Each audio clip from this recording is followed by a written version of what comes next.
Marshall on the blitz. Buckner gets rid of it to the left sideline, and it is intercepted by Gilmore. 30, 25, 20, right sideline. Stephen Gilmore. Gilmore into the south end zone at Notre Dame Stadium, and Marshall leads it 25-15. Appleby with some time over the middle, picked up by Lang. Second interception of the game. Lang.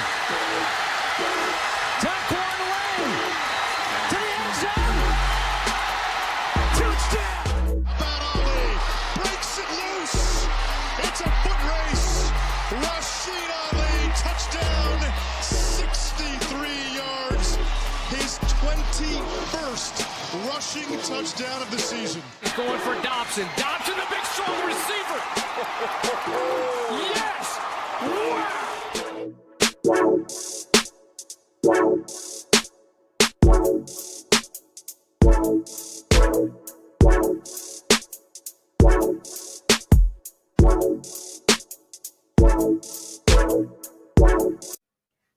Welcome back, guys, to another video. This is Herd Huddle. I'm Keegan.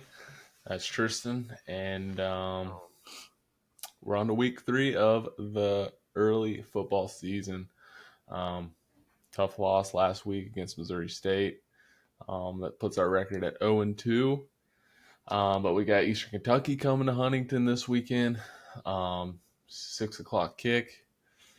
And let's hope we can get our first win of the season here. Wide out. Yeah, wide out for the fans. Let's pack the Joan again. Indeed. I know we haven't started off how everybody's wanted to start, but let's not. We're not fair weather fans around here. Nah. Let's pack the Joan, support them. Mm-hmm.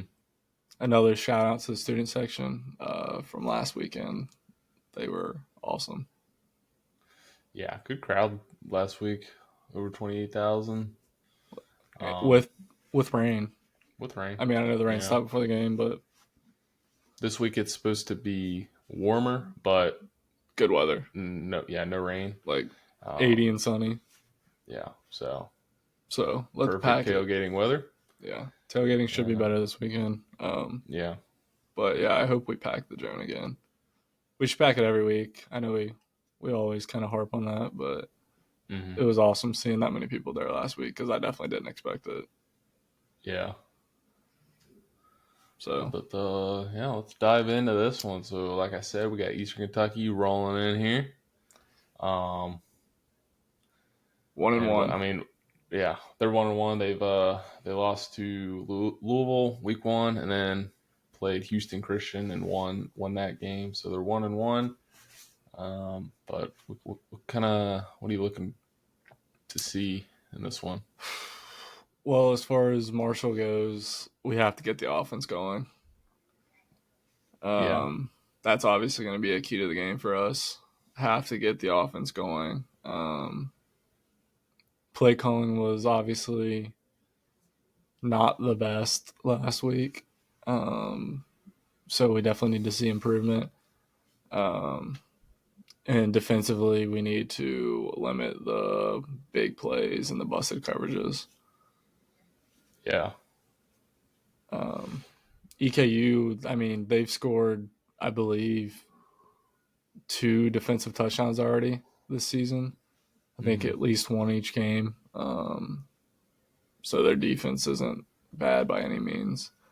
And they're offensively, they had a defensive touchdown, but they did put up 17 on Louisville. But they've also they haven't passed for 100 yards either game. So no, they're kind of struggling with that like we are. And the other thing they're struggling with, like we are, they're 4-30 on third down attempts. Well, I don't know exactly what we are, but I know it's I don't bad. know what. Yeah, I forget what we were last week, but I mean, I think Missouri State was 7 for 16, and God, I think we were like 3 for. I remember looking at the stats after the game, or something but I like can't that. remember But what it was. that's something we have to figure out this week is third down conversions. I mean, we just it's like no matter what happens, it doesn't matter if it's 3rd and 1 or 3rd and 8. We just can't do it. Can't pick it up. And like you said, it ties into the offensive play calling. But I get, we're a run first team, and I'm not upset about that. I'm not angry about that. But at some point, you have to throw the football downfield. Yeah. And that doesn't mean just rolling out, right or left, and then trying to throw some, like a comeback or, a little crosser that's 4 yards down the field. Like, we've got to, draw back and pass. Yeah. We should be able to do that. But we haven't seen that yet. Again, I know it's going to, growing pains, obviously, first year head coach, 70-some new guys on the roster. I get it. Growing pains, it's going to happen. I think these guys are going to come together and get a lot better as the season goes on. But Eastern Kentucky coming to Huntington this weekend, we have to see major, major strides in the entire team, for the entire team. Obviously, this is a must-win game. You cannot lose this football game. I mean, you need to win. You have to win this game, but you need to win it convincingly. Yeah. We should win. We should be able to win this football game by at least 3 scores.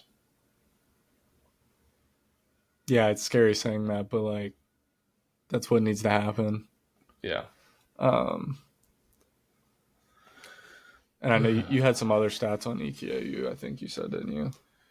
Yeah, they're only averaging a little over 18 points per game. Granted, if you take away the Louisville game, they've only played 1 game, but that is more realistic, I should say, as to why. But yeah, they're 18.5 points per game. But I don't think they've scored. Have they scored an offensive touchdown? Because I'm looking at their stats, and the quarterback doesn't have a single touchdown, or their starting running back. Yeah, they've got 2 rushing touchdowns. It says their quarterback has a rushing touchdown. Oh, and so does one of their running backs. Brady Hensley says he also has a rushing touchdown. Yeah, because Braden Latham, I believe, is their starter at running back, because he's the one that has 31 carries on the year, I believe. Yeah, and he's only got 78 rushing yards. Yeah, he's only averaging 2.5 yards a carry. I mean, and like I said, it was 0 touchdowns. Granted, the other guys got the touchdowns, but I mean, defensively, we should be able to shut these guys down every single drive. I mean, obviously, there's going to be a drive where, they may pick up a first down or 2, but we should be able to, stop these guys. If you can't shut down EKU, it's going to be a very long season. If you can't shut EKU down and you can't put up points, it's going to be a long season. Yeah, because I get it. And that's not knocking EKU, but no, EKU, they're good. They're a good football team, good program. But again, they're hardly even crossing the 100-yard mark in any category in any game, whether it's rushing or passing. Yeah, and our defense should be excited about that. Yeah, I mean, yeah, like we said, they played Louisville the first game, but Houston, who did they play the second game? Houston Christian. Come on. I think Houston Christian's playing Nebraska this week. Yeah, and in that Houston Christian game, Houston Christian had more yards passing and throwing. I was looking at those stats. I don't know how EKU won that game, besides the touchdown that the defense got.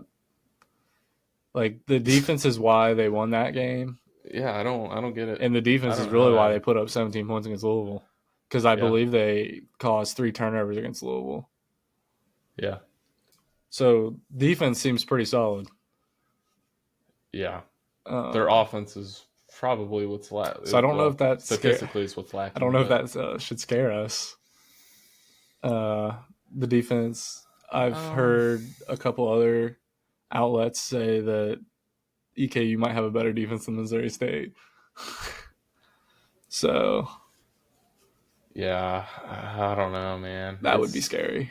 Again, we can say all we want about, statistics and what's, what we think is going to happen, but the team's got to go out and show it and prove it. Obviously, it doesn't matter if we're playing, App State this week or Eastern Kentucky. Like, we've got to lock in here. You can't go 0-3. If we can get to 2-2, granted, I don't want to look ahead, but if we can beat Eastern Kentucky and Middle Tennessee and go 2-2 to start conference play, we've got a little momentum going. And Murfreesboro hasn't been kind to us, so no, that's not a given either. Even though I know they're struggling as well, but we're struggling, so it's just hard to tell in any of these games until we see some strides made. Mm-hmm. But yeah, EKU, not a bad team. Obviously, their offense needs work just like us, but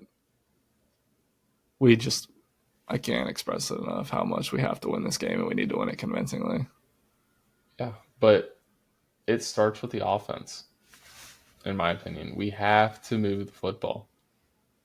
We can't keep our defense out there, and we can't have an offensive drive last 45 seconds. Yeah. And we're punting the ball again in our own territory. Because there's plenty of times in the Missouri State game where we were punting from our own 30-yard line. Yeah. Multiple times. Yeah. Just giving them field position around the 45, 50-yard line. Too many 3-and-outs. Yeah. Gotta stop. Gotta have sustained drives. Mm-hmm. But speaking of the offense having to pick it up, it's also hard to get a rhythm on offense and get things going when you don't know who the quarterback is. Because, again, we're in the same position this week. Yeah, Zion played the entire game last week, but now we're back to we don't know who's going to start this Saturday because Coach said they're going to see how this week of practice goes. All 3 quarterbacks could potentially start/play. And whoever has the best week in practice is going to be the guy that starts Saturday. Yeah. So, I mean, I don't know. It's so frustrating not having a guy. Yeah. At the quarterback position. I mean, it's not a knock on any of them. I know the play calling hasn't been great, and we talked about it a little earlier, or not in the podcast, but I don't think it really mattered who we started at quarterback last week. I think we were going to get the same result just because of how the play calling went. Play calling's play calling. I mean, you can sit here and say, yeah, Zion went 11 of 24 or whatever it was with 88 passing yards, whatever it was. I don't remember exactly now. Yeah. Yeah, could he have made some better passes? Sure. He did have some drops, but you can't sit here and say he had a bad game when you're only throwing it 24 times. And like we said last episode, half those, if not more, half those are screen passes and routes that are not even 2 yards down the field. Yeah. So it's hard to really judge a guy, Yeah, but for me, if I was in the position to make the call on who to start, I think I would you either got to stay. Jakai. Yeah, you either got to stay with Zion or start Jakai, in my opinion. But again, like we with had how talked much about, Tony's talked about Ja'Kai, I just feel like at this point, I mean, why not just start him and get experience? again, we're going to support whoever's out there. We just want to win games. 100%. But my thing with the whole Ja'Kai thing was, again, I think Zion didn't play bad last week. I don't think that's on him. If you thought so highly of Ja'Kai to start him in a game where he hasn't taken a snap of college football, but you're going to start him at Georgia week 1, you can't hold that game against him. You had to start him last week against Missouri State. Yeah. That wasn't fair to Ja'Kai. No. Just like blaming the passing yardage last week and the poor pass game on Zion, you can't do. No, not with those play calls. And I get, there was a few plays here and there where he had, some open targets. Like I remember Toby running straight down the field, wide open, and the ball didn't throw it to him. But he was also under pressure, I believe, on that play. So like, there's just. And you mentioned Toby, kind of getting away from the quarterback situation. You mentioned Toby. I know there was at least, for sure, one drive, maybe a couple drives, where Toby wasn't even on the field. Yeah. What are we doing? I don't know what's going on with that. He should never not be on the field.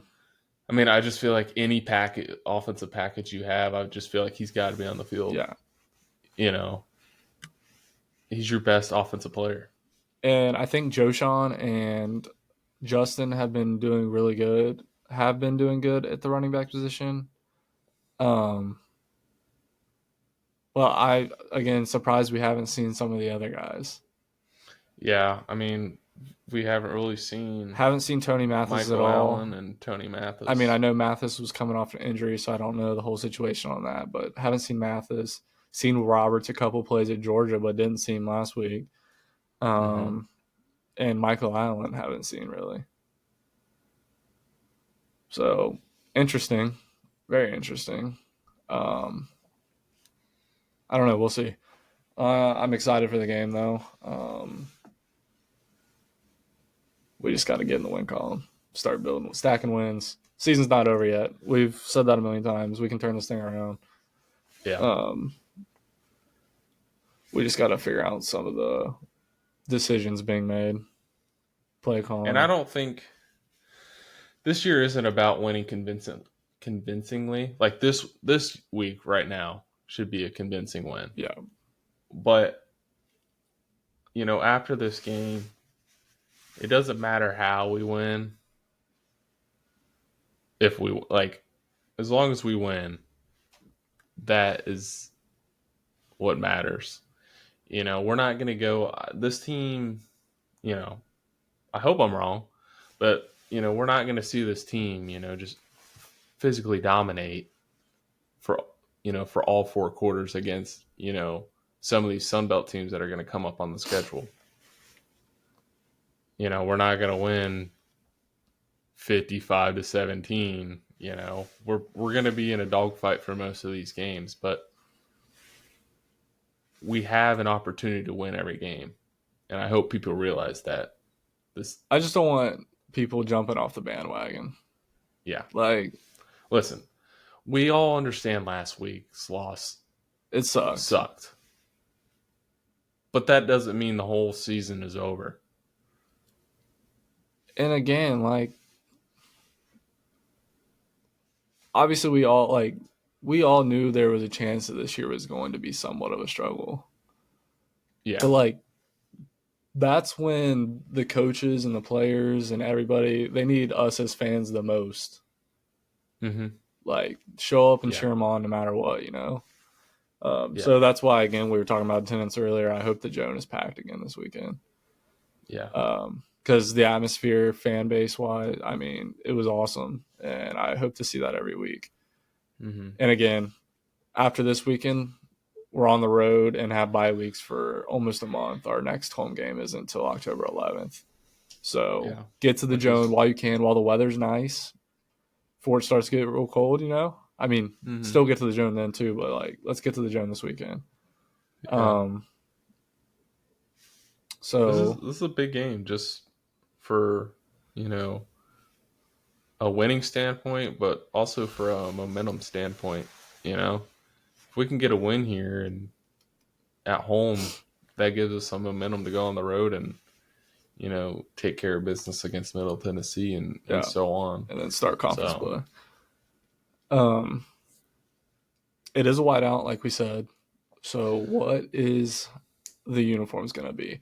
We were wrong last week. We went white pants. Well, see, I honestly think that what's going to happen here is there's no way we wear all white at home. I just don't see us doing it. Unless they realize how mad everybody was that we didn't wear all green last week. I just don't see us wearing white jerseys at all. I could honestly see us going white, green, white. Yeah. I think that's my prediction. What? No. Watch us wear green on green. Yeah, probably. I honestly think my prediction would be white, green, white. Yeah, that's what I would assume. Because we're not. It's a whiteout, yeah, but that's for the fans. Clearly, they told us that last week by agreeing out and then wearing white pants. That did not include them. So yeah, I don't see the team going all white unless they realized how mad everybody was that we didn't wear all green last week during a green out. So that's the only way that they would possibly wear all white, but I don't believe that that'll happen. So my prediction: white lids, green jerseys, white pants. Yeah. Classic look. I think that's what it should be, honestly. Yeah.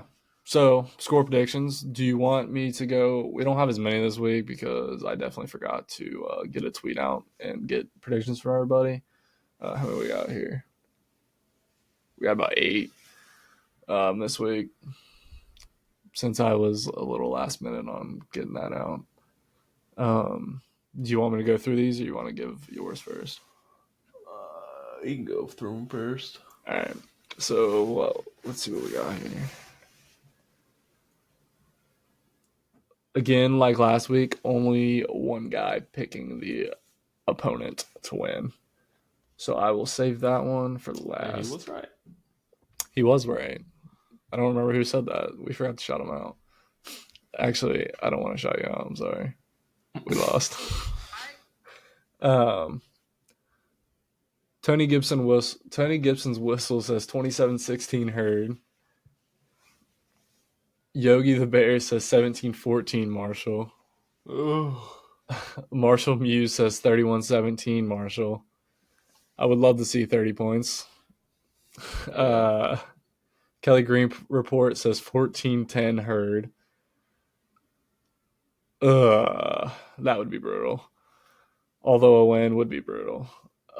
Kim the Intellectual says 35-3 Herd. That's more like it. That's what I would like to see. Marshall Matter says 23-13 Herd. So most of these are pretty close. And then our one pick for EKU, Sidelines Marshall says 21-14 EKU.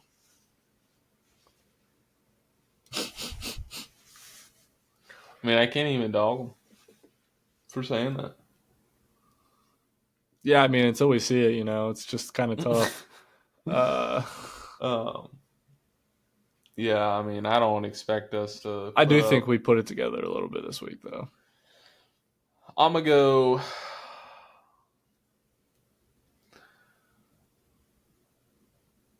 I'm going to go 30-13. 30-13 Marshall? Yeah. He's giving us 30 points. Barely. I'm going to go. I think we show up this week. I think we do. I'm going to go 38. I'm going to go 38-10. I think that's what I'm going to go with. I was tempted to go like 42, but we haven't even hit 30 yet, so let's just get in the 30s. I don't think our offense is meant to score that many points. But yeah, let's get a convincing win. I think that'll kind of help get everybody's mojo going.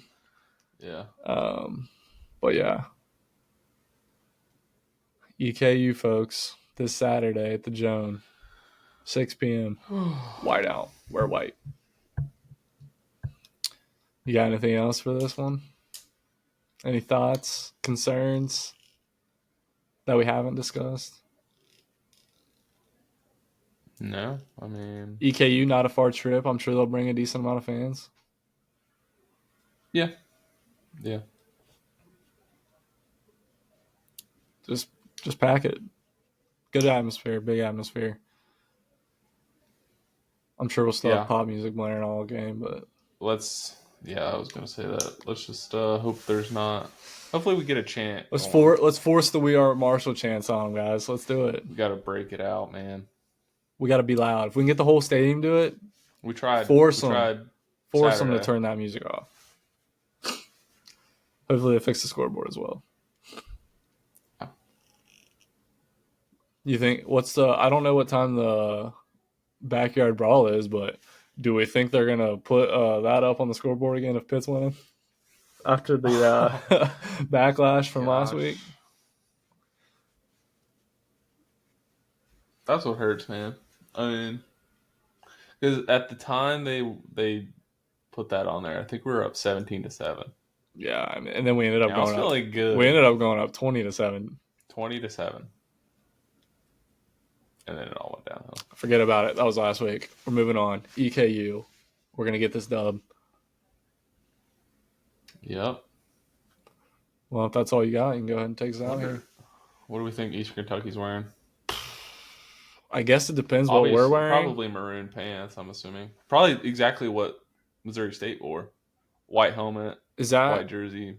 I think. Or does Missouri State or does Eastern Kentucky have white helmets, or is there silver? I thought they were maroon. Well, I can't remember what they wore last time. Was it 2020 when they came here? They probably have both. Yeah, well, it looks like from their photos they wear maroon helmets. So they'll probably go. So I'm going to assume maroon, white, maroon. Maroon, white, maroon. Yeah, probably. Because I highly doubt we wear all green. Yeah, we're not gonna wear all green. No, we'll go white, green, white. There's no way we go stormtroopers. No. But if for some reason we did, then I assume they would go either all maroon or maroon, maroon, white. Yeah. Yeah. So make sure you guys follow us, like, subscribe, YouTube, Spotify, TikTok, and on X at the Herd Huddle. Yeah. Especially TikTok. You TikTok people, shout out to you guys. You guys have been liking the TikToks, okay? Mm-hmm. We've been gaining a lot of traction on TikTok. I think you guys like the clips, but just so you know, if you want the full episode, Spotify and YouTube, that's where you can find us. Yeah. Or if you just want to stay here on TikTok, that's fine too. We appreciate you guys. We appreciate everybody. Anything else? No. Mm-hmm. I'm ready for Saturday. Mm-hmm. I need to see us victorious. Yes, sir. But that'll wrap it up, guys. Thanks for watching and, listening if you're just listening. And see you guys Monday morning. Well, I don't know if we posted on Sunday because we got the episode recorded in time. So we either see you Sunday afternoon or Monday morning with the recap. Hopefully a good recap this time. Yeah, hopefully a dub. Yes, sir. All right. But, thanks, guys. And as always, go Herd. Go Herd.